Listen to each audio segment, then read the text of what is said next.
But you can dial in toll free. You can bring up anything you want. Our number here is 855-450-FREE. That's 855-450-3733.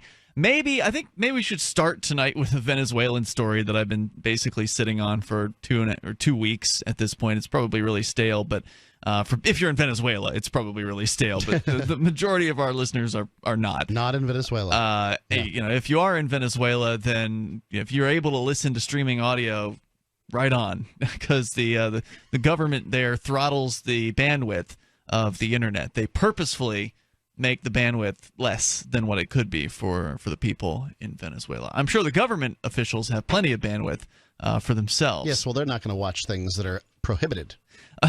Sure. Toll-free number if you want to join us, 855-450-FREE, 855-450-3733, and you may Skype in at Skype username LRN.FM. Now, we were talking with Callan on Friday night when you guest hosted for the first time, and you've done some South American traveling. You went down to Peru and Argentina. Ecuador. Oh, Ecuador? Yeah, the Argentina trip got delayed thanks to the TSA. Right, that was the one that you couldn't go because they took your laptop and you had to go back for it. Yeah, and just they made my jump life through hoops. Yeah. Thanks, TSA. So you didn't go to Venezuela then? No, I didn't. Okay. No. Didn't want to, I presume. No. I've heard that's probably among the harshest countries in South America when it comes to press freedom, when it comes to just overall freedom. Yeah, it is not a friendly place to be. It's also the kind of place you might just get killed. There's a lot of violence in Venezuela. You're not legally allowed to carry a gun to defend yourself, so you're pretty much... But a bunch of people do. I'm sure they do, but if you are a visitor to the country, it is much less likely that you're going to be able to hook yourself up with a firearm within, a short amount of time of having arrived. If you live there, then you might be able to, over time, acquire something like that.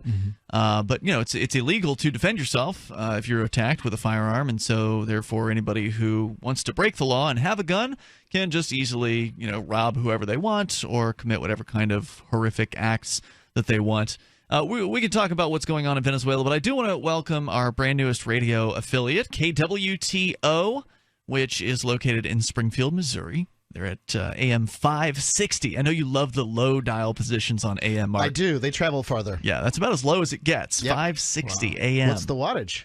Good question. I didn't put that in my notes to welcome them. It travels farther than it would up on 1400, I can tell you that. And they're also on FM at 93.3, so welcome aboard to all of our listeners in Springfield. So, yes, this is a different show. It is Free Talk Live. When we say you can call in about anything, we really do mean that because you can take control of the airwaves here and bring up whatever you want. So, jumping into the story here, we're going to try to catch you up as briefly as possible on what's been happening in Venezuela because, this has been years in the making, what's happening there now. And there are people in the streets that have been in the streets now for multiple weeks. The protests there are ongoing against the current administration, against the administration of Nicolas Maduro. Against hunger. Who was, that's their motivator.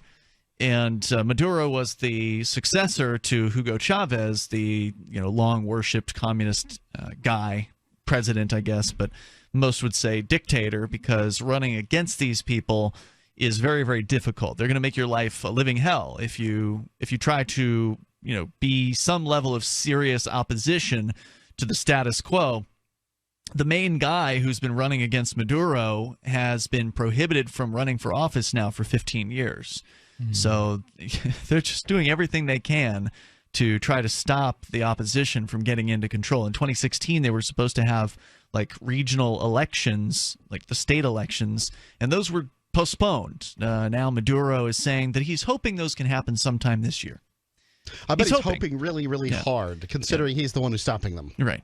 So there's all that. And then there was this petition to remove Maduro from office, which garnered enough signatures, but Maduro has managed to put that off as well until who knows when. It was supposed to be put off till this year, and of course it was put off if it was put off till this year, then even if Maduro is removed from office, there's a rule that would have said that if he had been removed in 2016, then they would have had a new election. But now, because it's this year, for some reason, his successor would replace him. So ultimately, it's pointless. Yeah. If the second, the right-hand man is just going to come in and continue the same policies, then what's the point? And those policies have resulted in very hungry people, as you suggested there, Mark. There are people standing in lines all across Venezuela trying to get the most basic of food items. They have to wait. The average, and this was months ago that this was the average, so it may be higher now. The average amount of time the average Venezuelan is waiting per month was like 36 hours, just waiting in lines. They spend 36 hours a month. That's just the bread lines, yep. Right. Just trying to get some rice or whatever the item is that the store manages to get in. And, of course, this is all happening because of the economic controls that the Venezuelan government has put on society there. I think eventually Venezuela is probably going to have a civil war. I definitely experienced that in Ecuador. Unfortunately, it was unfortunate to be stuck down there when all chaos was breaking loose. But really? Lots of the Ecuadorians down at that time, I was in Guayaquil, which is kind of the coastal city. It's like the second biggest city there in Ecuador, and a lot of people were very displeased with President Correa, and. So people were in the streets there too? Yes, and it was crazy. People were setting car tires on fire. People were breaking windows.